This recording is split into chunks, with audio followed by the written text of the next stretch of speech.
பெற்றவன் அப்பன் பழனியப்பன்.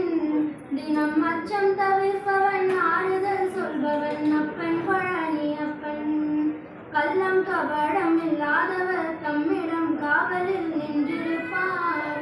அங்கு கால்நடையாய் வரும் மானிட ஜாதியை கண்டு கருத்திருப்பான். துள்ளி வரும் வழி வேருக்கு மேலொரு ஜோதி பிழம்பும் உண்டோ?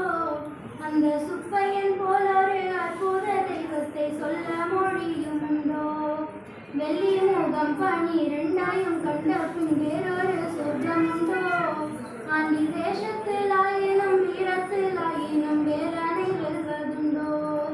சித்தர் வணங்கிய சேவர் கொடியோனை சேர்ந்து வணங்கிடுவோம். அந்த சிக்கலில் ஆயினும் செந்திலில் ஆயினும் சென்று பணிந்திடுவோம். பக்தருக்கென்று திறந்திருக்கும் தென் பழனியை கண்டு கொள்வோம். அங்கு பாலாபிஷேகமும் தேனாபிஷேகமும் செய்து பணிந்திடுவோம். செட்டி முருகன் எனும் பெயர் பெற்றவன் கண்டாயுதம் அல்லவோ? அந்த சித்திரவல்லியும் ஜாடையில் மற்றொரு செட்டி மகள் அல்லவோ? கொட்டி கொடுப்பவன் கோவிலை பார்த்திட கோஷமிட்டோடிடுவோம். முள்ளும் குத்தட்டுமே கல்லும் தட்டட்டுமே பலி கொஞ்சமும் கொண்டு கொள்வோம்.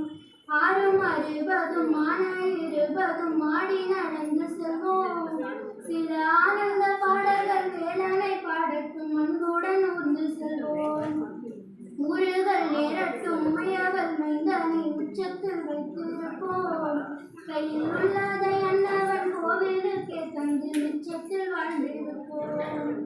வேலன் குமரன் முருகன் திருச்செந்தில் வேட்டுவன் கந்தனுக்கு இரு கால்கள் நடக்கின்ற நடையினில் தான் உயிர் கனிவு நிறைந்திருக்கு. காலம் வழி விடும் கச்சிதமாய் சென்று கால்களிலே விழுவோம். அவன் கால்களிலே விழ கால்கள் நடக்கட்டும் காவிரி போல் வளர்வோம். காவிரி போல் வளர்வோம்.